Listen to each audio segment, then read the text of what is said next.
There's a particular kind of loneliness that has nothing to do with being alone.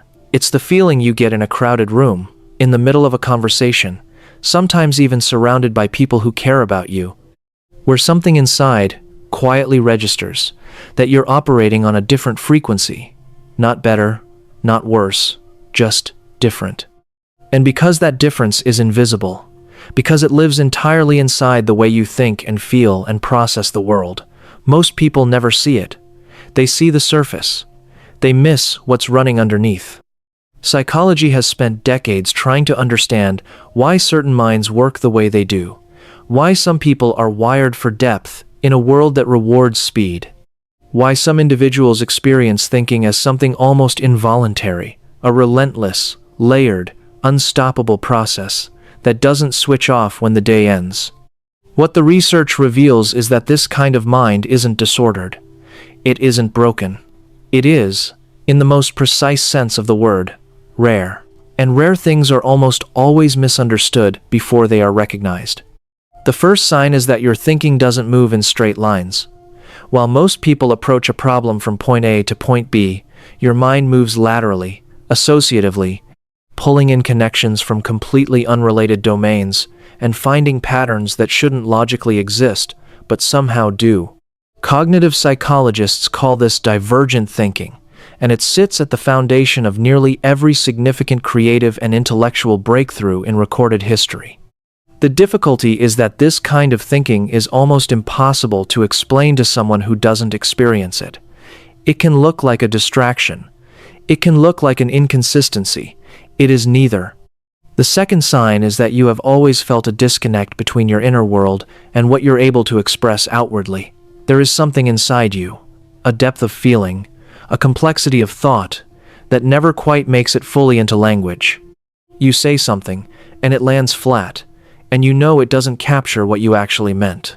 This gap is not a failure of intelligence. Research in psychology and linguistics suggests it's often a sign of the opposite. People whose inner lives are genuinely more complex than average consistently report this frustration. The depth is real. The limitation is in the tools available to express it. The third sign is that you feel the emotional weight of things most people walk past without registering. A piece of music can stop you completely. The details of a stranger's expression, the particular quality of light on a late afternoon, the subtext in what someone didn't say. This isn't sensitivity in the fragile sense. It's perceptual depth. Your nervous system is picking up more signals than the average brain filters in, and it is processing that signal in more dimensions. Elaine Aron's research on highly sensitive people found that this kind of deep sensory and emotional processing is present in roughly 15 to 20% of the population and is neurologically distinct, not a personality quirk. The fourth sign is that you have always asked questions that made the people around you slightly uncomfortable. Not because you were trying to provoke anyone, but because you genuinely needed to understand things at a level most people don't pursue. Why do people behave the way they do when they know it's hurting them? What does it actually mean to live a good life? Whether the version of events everyone agreed on was actually true. These questions aren't philosophical indulgence. They are the natural output of a mind that cannot accept surface-level answers when it can sense that something deeper is available. The fifth sign is that you process experiences long after they've ended. A conversation from 3 days ago is still running in the background. An interaction that seemed fine in the moment is being quietly reviewed for what it actually meant. This isn't rumination in the clinical sense, though it can tip into that. It's a form of deep processing that cognitive researchers associate with higher levels of neural integration, the brain's ability to connect current experience to memory, context, meaning, and implication simultaneously. But it's thorough. It's sometimes exhausting, and it produces a quality of understanding that surface-level processing simply cannot reach. Before we go further, if any of this is landing in a way that feels genuinely personal, that feels like someone finally putting language to something you've carried for a long time, this channel exists for exactly that reason. We explore psychology at the level it deserves. So if you haven't already, subscribe. because what's coming in the next few signs goes even deeper into what it actually means to carry this kind of mind through a world that wasn't entirely built for it. The sixth sign is that your relationship with time is unusual. You live less in the sequential present than most people do. Your mind moves fluidly between what happened, what might happen, what could have been different, and what that means for who you are now. Psychologists describe this as temporal integration, and it's particularly pronounced in people with high levels of reflective intelligence. The advantage is a rich, layered understanding of experience. The cost is that you can struggle to simply be in a moment without part of you already somewhere else. The seventh sign is that you are drawn to authenticity in a way that borders on compulsion. Pretense genuinely exhausts you. Social performance, saying what's expected rather than what's true. Navigating environments where the real conversation is never actually happening. These things drain you in a way that goes beyond normal social fatigue. This isn't misanthropy. It's a calibrated response from a mind that processes meaning at a high level and finds meaninglessness genuinely difficult to metabolize. You're not being difficult. You're being precise about what your mind can and cannot sustain.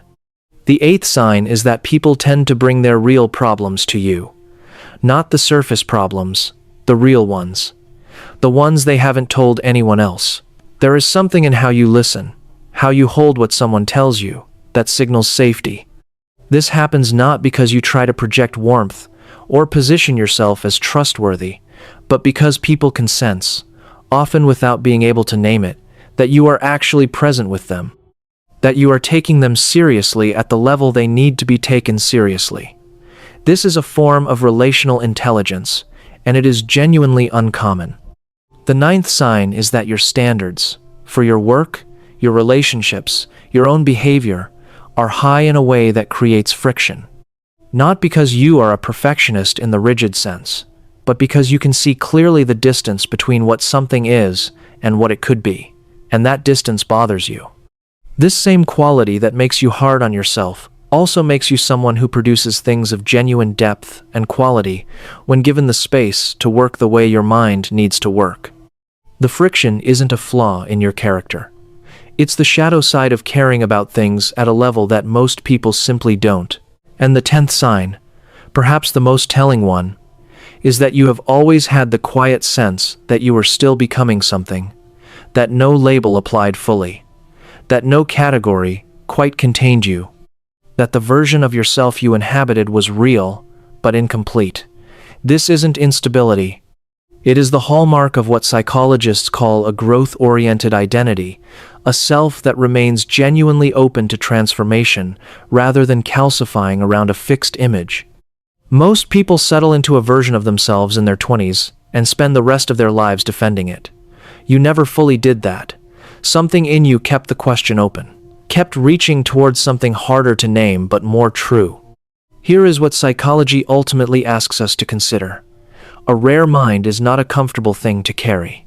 It brings with it a kind of cognitive and emotional demand that the world rarely acknowledges and almost never accommodates.